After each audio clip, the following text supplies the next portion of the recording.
Pain heals. Chicks dig scars. Glory lasts forever. Caitlin Clark is not going to play Unrivaled. Welcome back to the channel. Thank you for being here. Appreciate all your support. Hope you're having a fantastic day. Shout out to the 19, of course. Here you see right here, Indiana Fever Insiders, Caitlin Clark.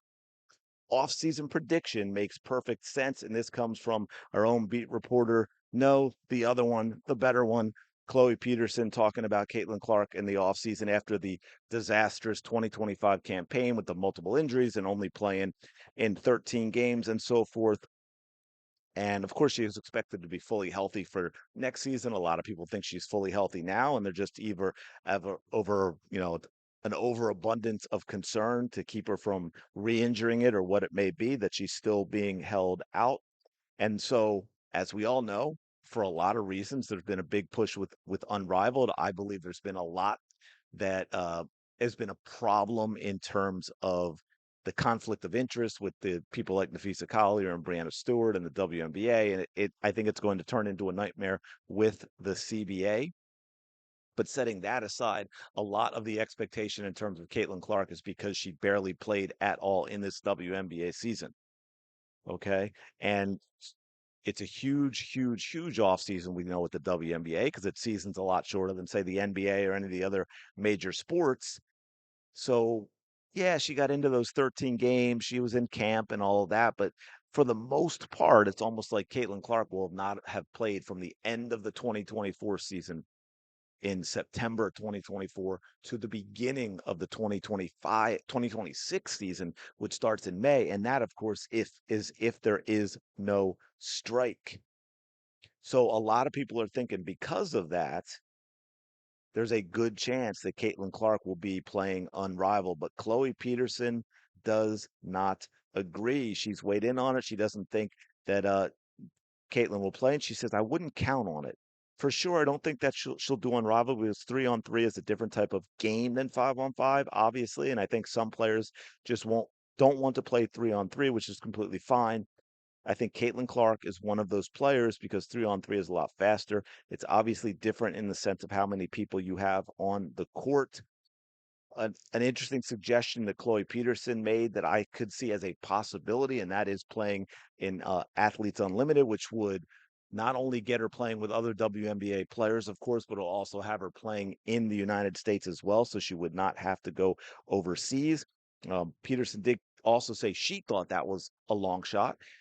I think if anything, she doesn't want to risk getting injured again, especially with how quickly she came back, got injured, came back, got injured type of thing. Peterson continues. So I don't think she'll play in any kind of official league, but she'll obviously be ramping back up and finding ways to play team basketball, I would think. And yeah, I got to say, this is kind of where I see things going as well with Caitlin Clark. I, first of all, set aside all the other stuff that people talk about in terms of not playing Unrivaled, right? A lot of people are like, well, why is she going to play with these players who are trashing her, who, the flagrant fouls and all that stuff that's gone on in the WNBA. So one, the difference of, the court size and the 3v3, that is legitimate. Some players just like, no, I don't think that's the best thing for the development of my game. Not going to do that. And then also, let's not forget, because I know this year, especially with Caitlin Clark, it brought to the forefront that there have been a lot of injuries in the WNBA this year. Well, let's not forget there are a lot of injuries in Unrivaled last year. It was not exactly injury free. There were a lot of players that were injured in that league. So I don't know how appealing that's going to be for Caitlin Clark. And of course, she may be have that in the back of her mind after the season she just had. So there's got to be that balance. Okay, it's a long off season.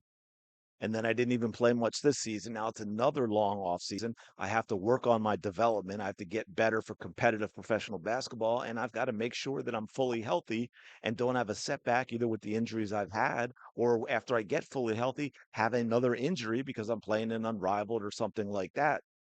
So I think with Caitlin Clark being Caitlin Clark, she is going to find ways.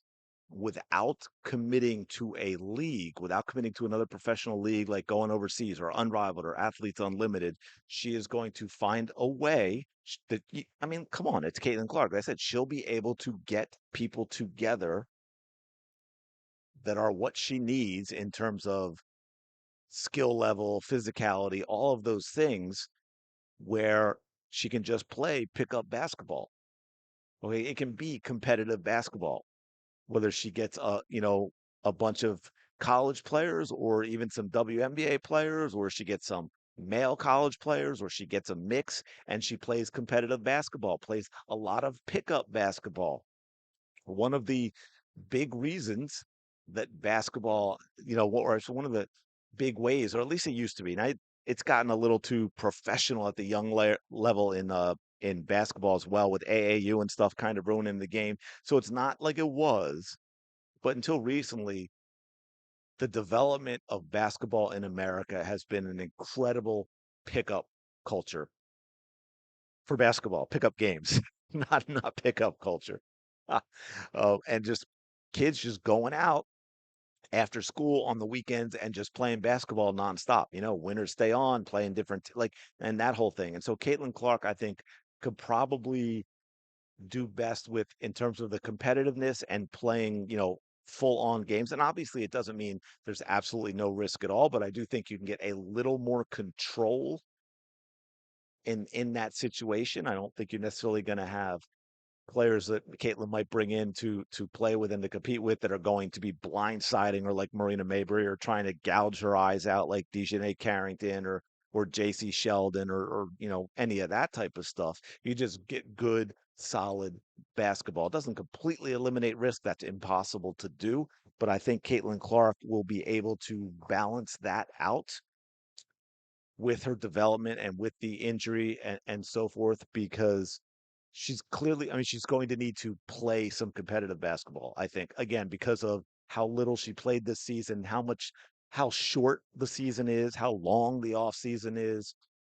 I think she's going to need to get some competitiveness as well. And I think if she doesn't do something like Athletes Unlimited, I think she'll be able to easily organize her own competitive pickup basketball that'll allow her to get exactly what she needs so that she feels the best in terms of getting into the next WNBA season. But anyway, I thought it was interesting for Chloe to come out and say that.